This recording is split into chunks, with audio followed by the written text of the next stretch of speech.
O Salmo de número 8. Salmo de número 8. E o versículo de número 1 a seguir.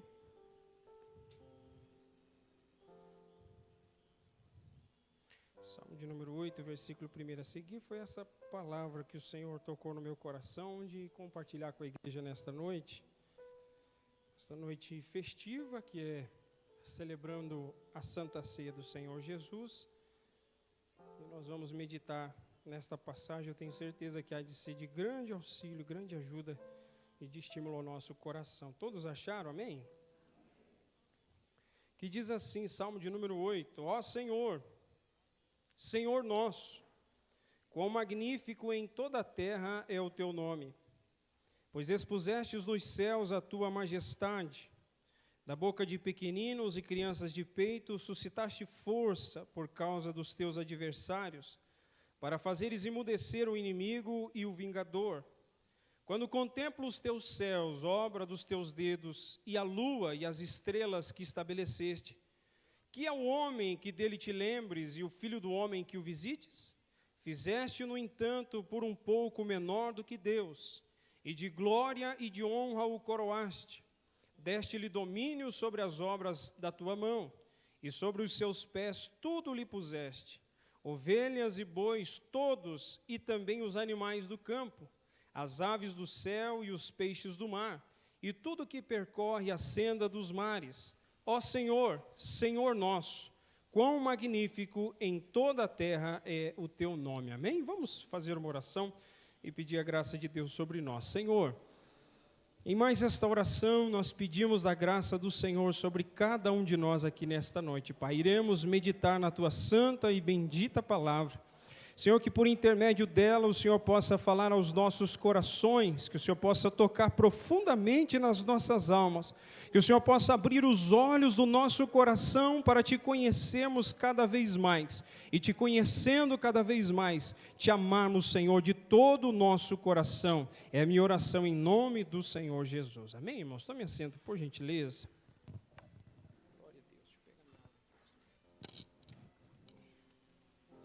Glória a Deus. Meus queridos irmãos, na última Santa Ceia, eu estava no final da tarde,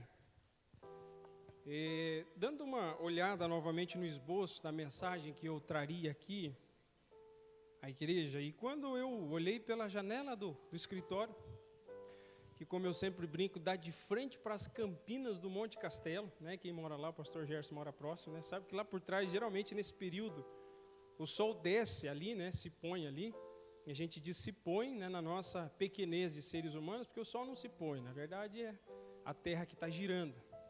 Mas para o olhar do observador, o sol estava se pondo ali por trás das campinas do Monte Castelo, e eu fiquei tremendamente maravilhado, porque quando eu olhei aquela paisagem, aquele horizonte, vinha de cima uma cor escura, né, um preto, e trocava-se de cor por um azul marinho, e vinha descendo até chegar no laranjado, até chegar próximo do sol, que era amarelinho.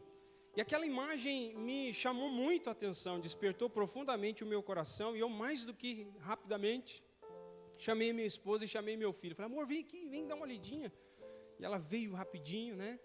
E aí o Isaac veio também, não consegui enxergar, eu pus ele em cima da minha cadeira, ele conseguiu olhar lá para o fundo, e aquela paisagem era tão maravilhosa, que eu falei assim, eu vou pegar o meu celular e vou tentar tirar uma foto dela. Não sei se algum do celular dos irmãos é bom, mas o meu não ficou muito legal. Eu olhei a foto e falei assim, deixa eu continuar olhando com as minhas duas câmerazinhas aqui mesmo, porque o celular não ajudou. Aquilo me deixou tão maravilhado, que durante aquela semana eu me debrucei sobre esse salmo e comecei a meditar especificamente nele, dentro de tantos outros salmos que falam sobre a grandeza das obras de Deus. Mas, olhando para este salmo, eu senti-me reforçado em um princípio das Escrituras que eu acredito que você, quem sabe, já tenha ouvido, mas se não ouviu, eu quero dizer para você nessa noite. Que quanto mais nós conhecemos a Deus, quanto mais nós somos descortinados no nosso coração para conhecer quem Deus é, tanto mais louvor é produzido no nosso coração. Se você me perguntasse hoje como nós podemos produzir um adorador, nós só podemos produzir um adorador a partir do momento que ele conhecer o objeto que é adorado. E por objeto aqui não estranha a palavra objeto, é porque muitas vezes no nosso vocabulário não aparece nada melhor para descrever a posição central de Deus, quando nós estamos nos colocando diante dele para adorá-lo. E eu gostaria de, junto com você, nessa noite, em um breve tempo que nós temos a nossa Santa Ceia ainda, meditar a partir deste salmo que nós precisamos adorar o grande e único Deus do universo. Amém, queridos? Eu estava na sexta-feira, saindo lá de Pinhais e vindo até aqui na nossa igreja sede para o curso do Summit, e eu liguei o rádio numa determinada estação, e era uma estação evangélica, né, uma estação gospel. E aí eu ouvi o pregador falando algumas palavras e tecendo algumas orações.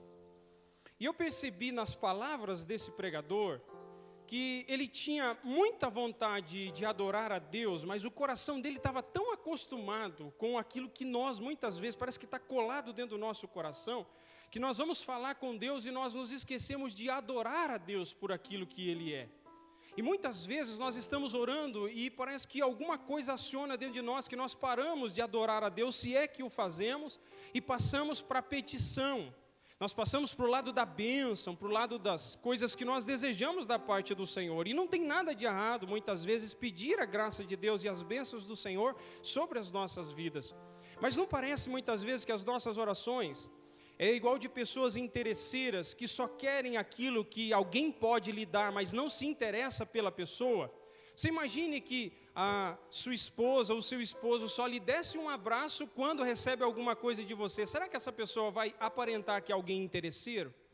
Nós precisamos nutrir um relacionamento com o nosso Deus de tal maneira que a atitude que temos para com Ele não seja uma atitude de alguém que é interesseiro, mas de alguém que sabe que não merecia nada da parte de Deus. Mas como foi cantado aqui pelo grupo de louvor, pela graça e misericórdia do Senhor, Ele nos salvou e nos deu toda a sorte de bênçãos espirituais nas regiões celestiais em Cristo Jesus, nosso Senhor. E esse salmo, Davi tem algo muito especial para nos dizer. A primeira coisa que Davi nos ensina aqui é que Deus é um Deus que se revela. Os irmãos sabem que a palavra do Senhor vai dizer para nós que Deus é espírito. E sendo um ser espiritual, Deus não pode ser visto por nós que somos seres materiais. Para que Deus seja conhecido de nós, de mim e de você, nós precisamos que Deus se revele. E louvado seja o Senhor, Ele se revelou a nós. A palavra vai nos instruir que a primeira revelação que Deus faz é por intermédio da natureza, das coisas que foram criadas. Eu sei que nós vivemos aqui de maneira tão acelerada, mas alguém já deve ter parado para pensar aí que a criação é extremamente complexa, que o ser humano é complexo, que as árvores, os pássaros, os animais marinhos, que tudo nessa vida é extremamente complexo para nós. Porque se você disser assim, chega para alguém que está passando por alguma enfermidade, se pergunta, o que você está passando? Eu estou com uma dor de cabeça. Parece uma coisa muito simples, mas biologicamente falando, existe uma reação em cadeia acontecendo dentro deste organismo de uma maneira tão complexa que você só consegue dizer, eu estou com dor de cabeça, mas tudo que está acontecendo lá dentro você não consegue sequer entender, mas está acontecendo lá dentro de você. O dia se põe, o dia se levanta, chega as estações do ano, estão mudando e você muitas vezes só vê ela chegando porque está frio, porque está chovendo, porque está calor, mas você não consegue explicar a complexidade de tudo isso para que aconteça isso. Você não consegue descrever a respeito destas coisas.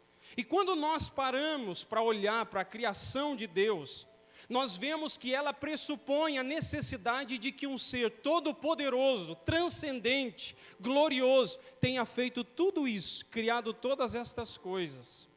E através da revelação natural de Deus, ou revelação geral, nós podemos saber que Deus realmente existe.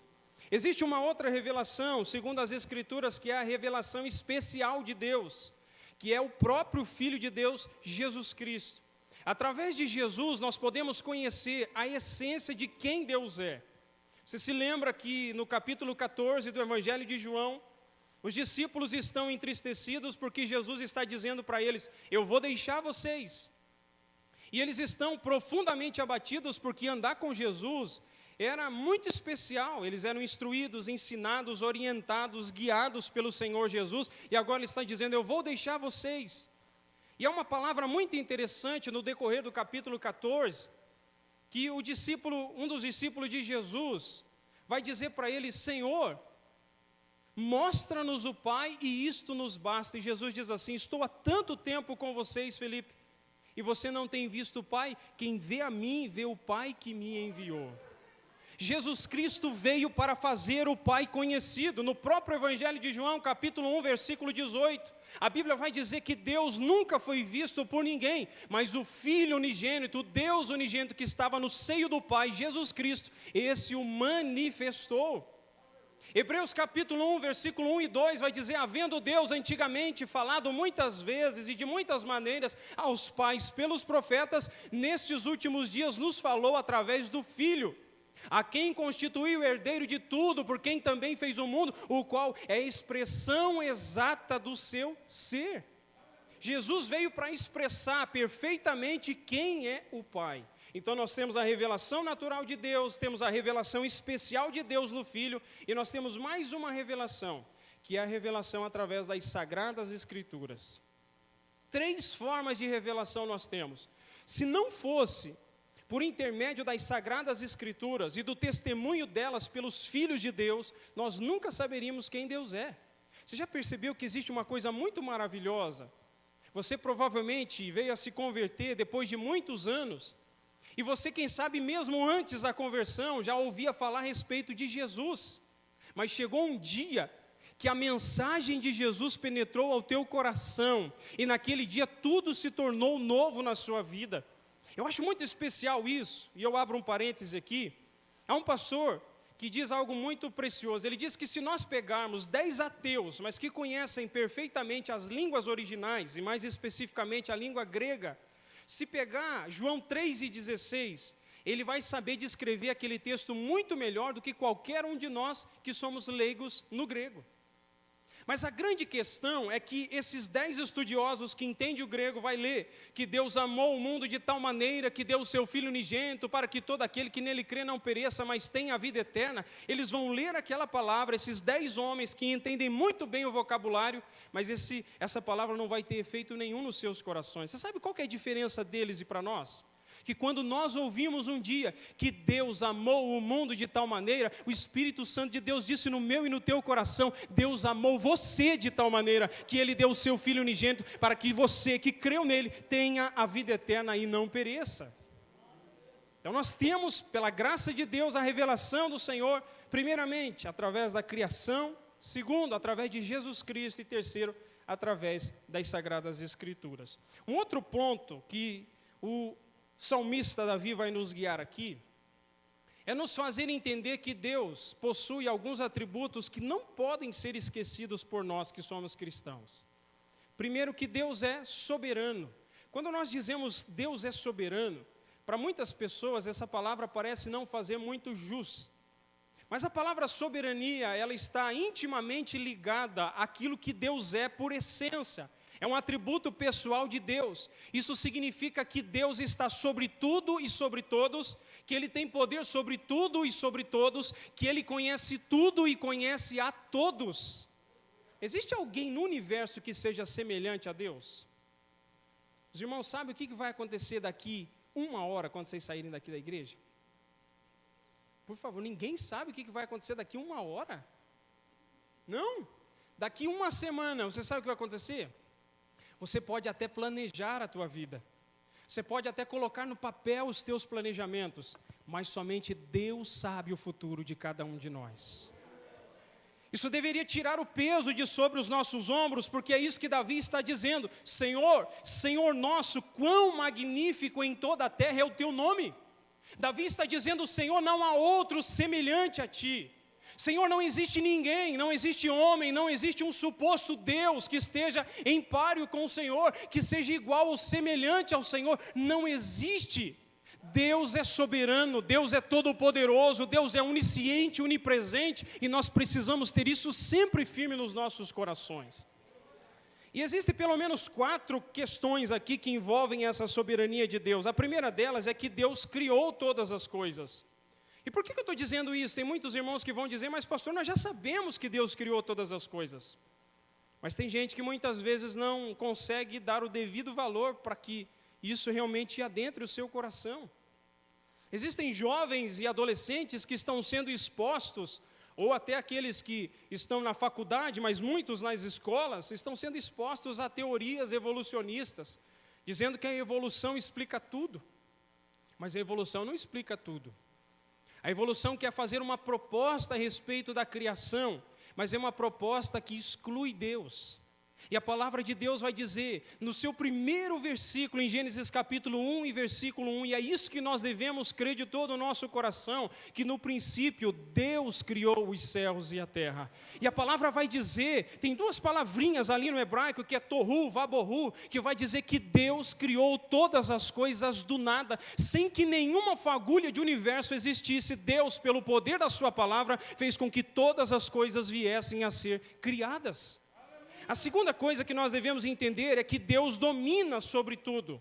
Isaías 43:13 vai dizer para nós de maneira muito taxativa: ainda antes que houvesse dia eu sou, e ninguém há que possa livrar alguém das minhas mãos. E ele diz, operando eu, quem impedirá?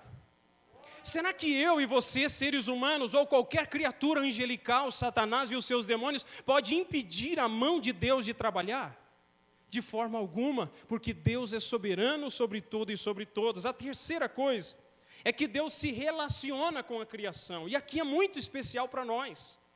Irmão, se você é cristão, se você caminha com Cristo, se você tem o Espírito Santo habitando dentro de você, você precisa ser alguém que se relaciona com Deus. Quando você abre a sua Bíblia, desde os primeiros momentos que o homem é criado, Deus já estava se relacionando com o homem. Ele se relacionou com Adão no jardim do Éden.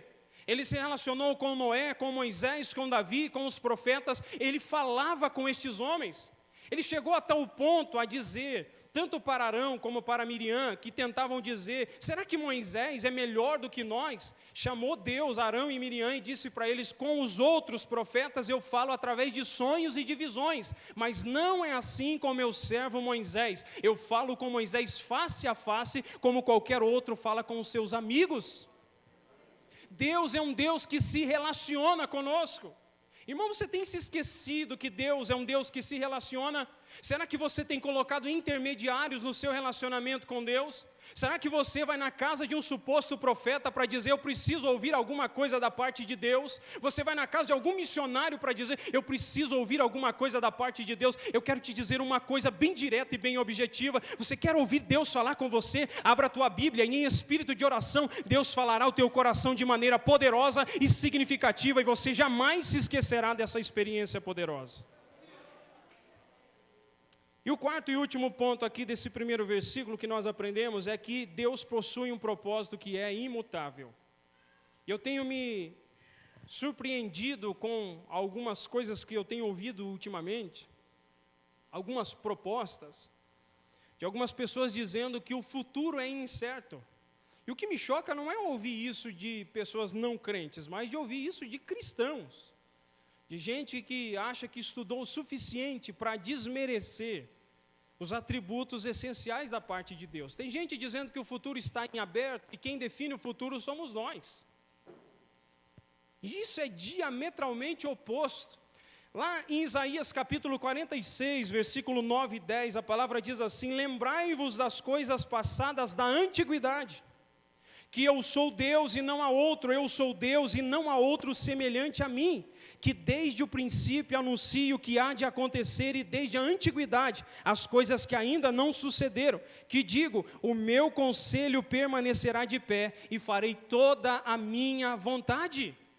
Você sabe o que isso entristece a nós? Porque nós, seres humanos, gostaríamos que o controle das coisas estivessem nas nossas mãos. Mas eu quero dizer para você, se o controle da tua vida estivesse nas tuas mãos, você estaria perdido hoje sem a graça de Deus. Mas louvado seja o Senhor, que mediante a sua graça enviou Jesus Cristo e exerceu misericórdia sobre nós e veio a salvação para as nossas vidas. É mediante a graça e a misericórdia de Deus. E agora nós vamos entrar aqui no Salmo a partir da parte B do primeiro verso. Que ele diz assim para nós: pois expusestes nos céus a tua majestade. A melhor tradução para essa realidade é que Deus, desde os céus, expõe a sua majestade. Desde as maiores alturas daquilo que o homem pode conhecer através dos seus equipamentos, já é possível ver a glória de Deus sendo manifestada. Antes de entrar nisso, o salmista vai usar algo no verso de número 2, que nos chama muita atenção. Ele diz: da boca de pequeninos e crianças de peito suscitaste força por causa dos teus adversários, para fazeres emudecer o inimigo e o vingador. Preste bastante atenção nisso aqui.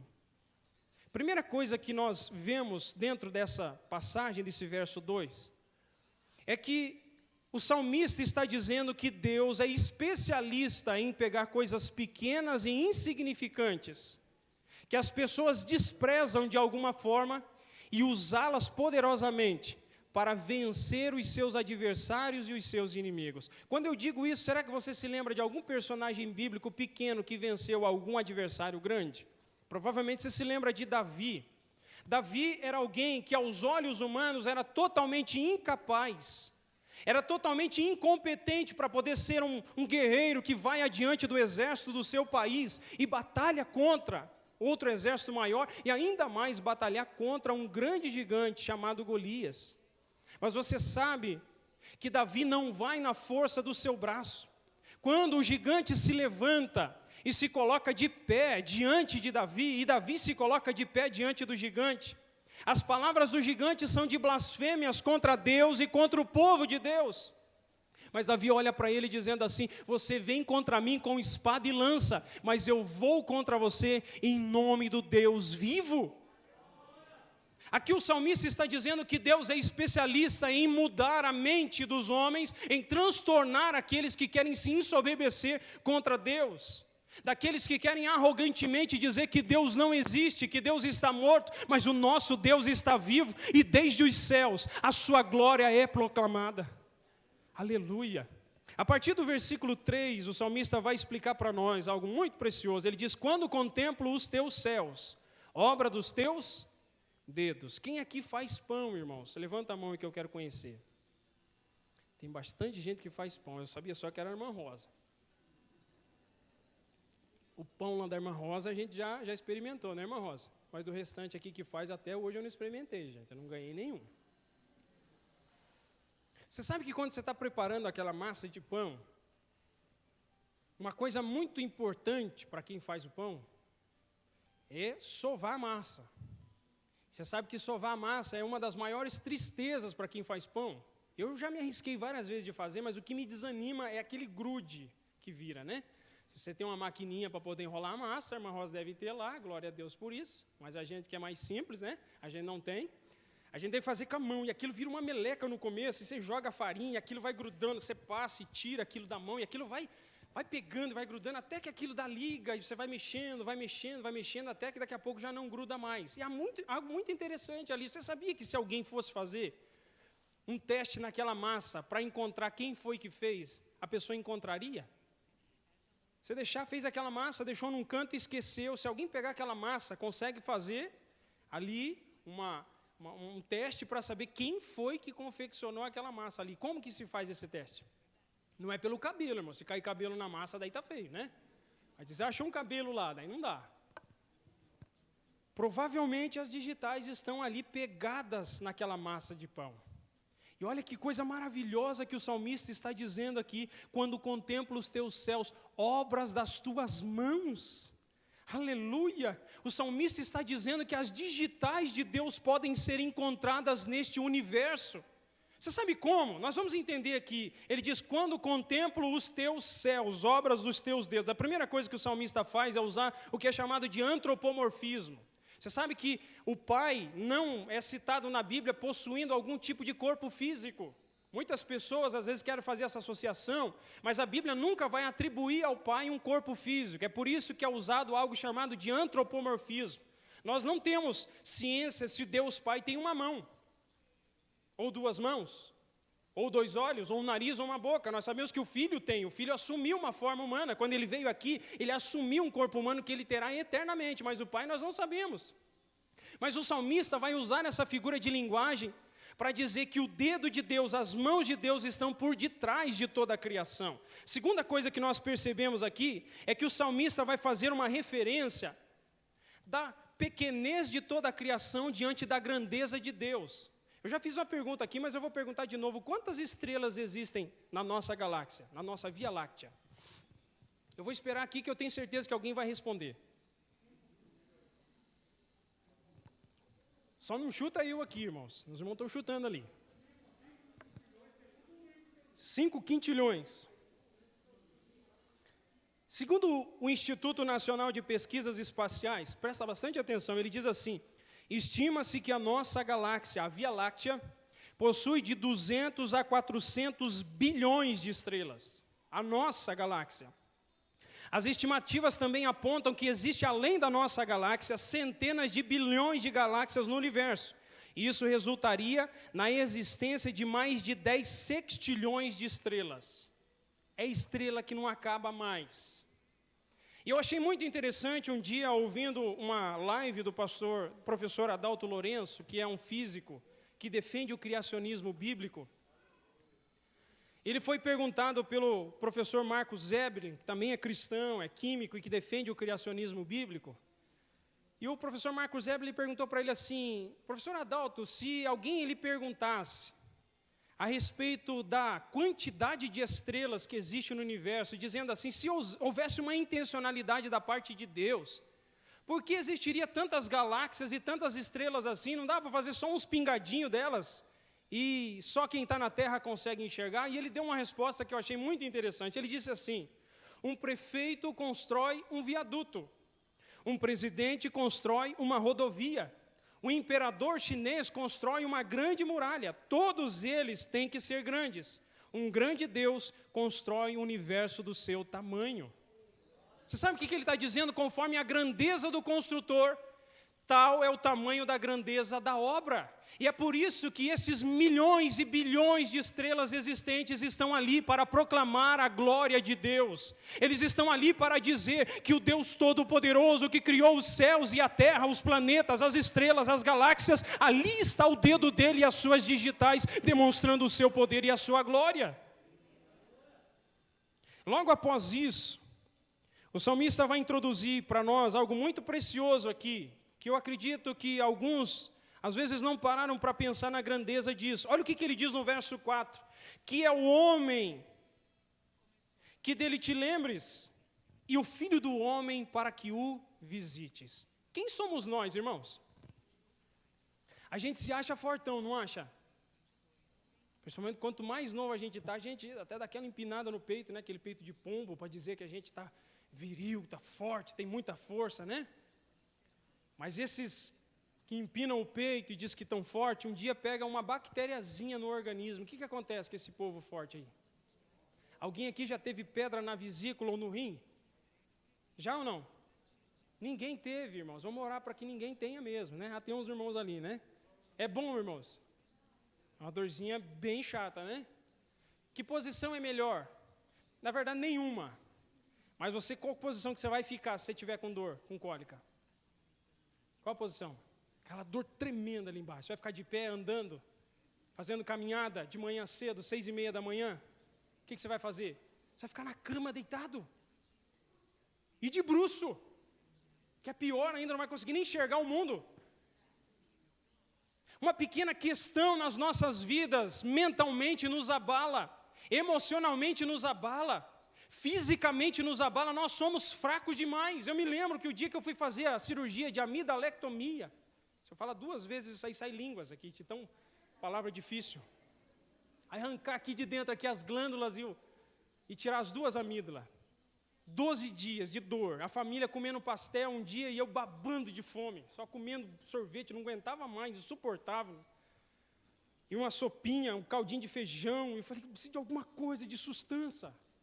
Aí eles comendo pastel, eu falei, eu vou tentar catar um pastelzinho daquele ali e comer. Quando eu pus na boca, uma quina daquele pastel pegou no vivo aqui dentro da garganta, eu larguei aquele pastel, eu falei, não quero comer mais nada. Aí peguei e deitei lá, triste, estava na casa do meu pai, e todo mundo comendo e se alegrando. Falei, que alegria é essa? E para que se alegrar tanto assim? E doendo, até para engolir a saliva doía.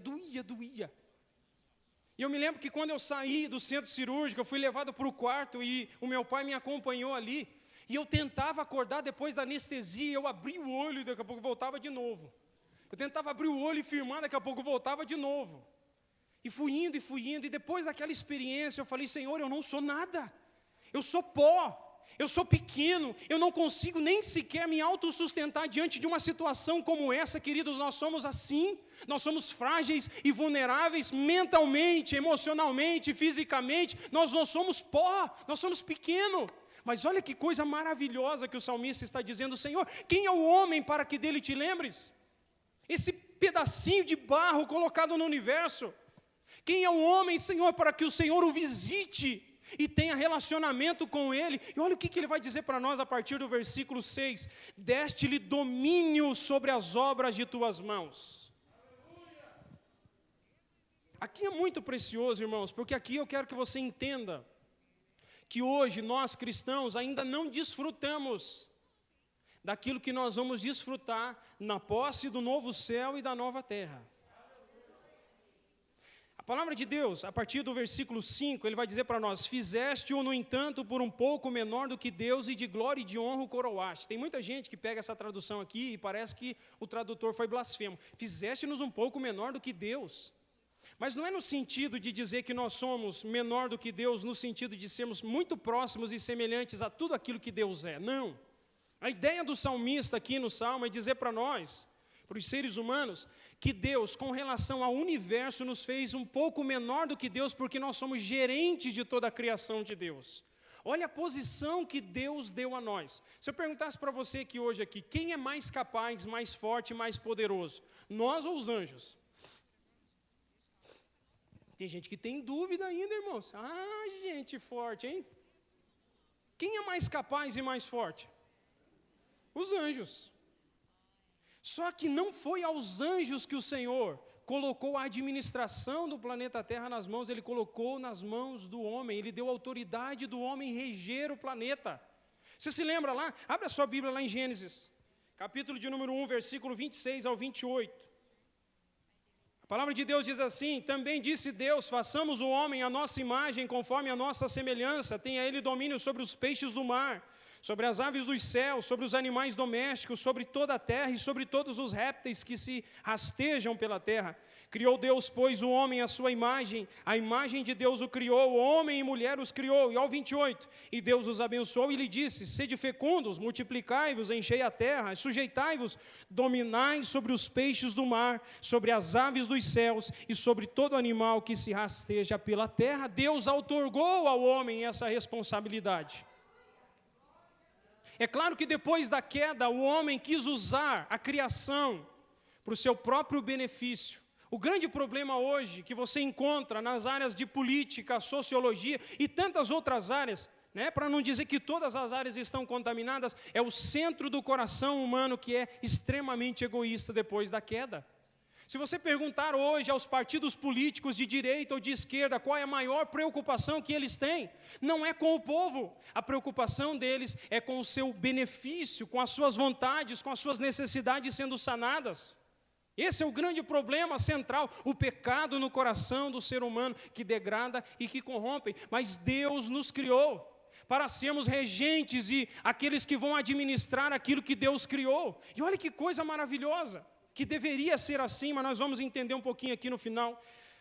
Ele diz, deste-lhe domínio sobre as obras das tuas mãos e sobre os seus pés lhe pusestes. Olha o que Deus pôs debaixo da responsabilidade do homem. Primeiro, ovelhas e bois, todos e também os animais do campo. Eu perguntar para os irmãos aqui mais uma pergunta importante. Quantos animais terrestres existem no planeta? Tem uns que vão dizer 2, cachorro e gato, que é o que tem no quintal, né? Quantos animais tem? Segundo o WWF Brasil, você não sabe exatamente quantas espécies existem entre vegetais e animais. A estimativa é que variam de 10 a 50 milhões, mas até agora os cientistas classificaram e deram nome só a 1,5 milhão de espécies. Existe uma porção de espécies que nunca foi catalogada e quem sabe nunca foi vista pelo homem. Quem que criou tudo isso? Foi o nosso Pai, queridos irmãos. Essa diversidade que o homem não consegue catalogar, ele não consegue nos lugares mais remotos da terra para saber qual é o nome de cada animalzinho, qual é a cor dele, qual é o tamanho dele, o que ele come, ele não consegue, porque a grandeza das obras das mãos de Deus foram feitas e colocadas e estabelecidas para que o nome dele fosse glorificado. Olha o que ele diz ainda para nós no versículo 8, na parte A, as aves dos céus. Quantos passarinhos existem, irmãos? O pastor está fazendo prova aí do Enem. Existem hoje no mundo cerca de 10.426 espécies de aves, de todas as cores, de todos os tamanhos, em várias áreas de todo o nosso planeta. Olha o que ele diz na parte B do versículo 8. E sobre os peixes do mar e tudo que percorre as sendas dos mares. Quantos animais marinhos existem, irmãos? Muitos, né? Os pescadores aqui deveriam saber. Mas diz aqui a estimativa, o projeto estima, né, lá da FAESP, estima que cerca de 210 mil espécies são conhecidas de vida marinha, mas o número total deve ser 10 vezes maior. Isso significa que existem provavelmente de espécies marinhas mais de 2 milhões e 100. E por que tudo isso? Porque Deus quer manifestar a sua glória. Quanto maior é a pessoa que faz, maior é a grandeza daquilo que é feito. E eu finalizo aqui com o que ele diz para nós, a partir do versículo de número 9. Quero que você pense nisso. O salmista pegou toda a realidade da criação de Deus, e ele olha para a criação de Deus e ele percebe as digitais do Senhor por detrás dela. O salmista diz que Deus outorgou a responsabilidade de administrar essa criação aos seres humanos. Os seres humanos estão administrando? Alguém aqui faz separação de lixo reciclável e lixo comum em casa? Tem bastante gente, mas muitos não fazem. Isso é um senso de preocupação com o planeta em que nós vivemos. Eu queria dizer para você que vai chegar um dia em que este universo, em que o novo céu e a nova terra serão administrados por um único Rei, Jesus Cristo. E que Deus estabelecerá cada um dos seus filhos nesta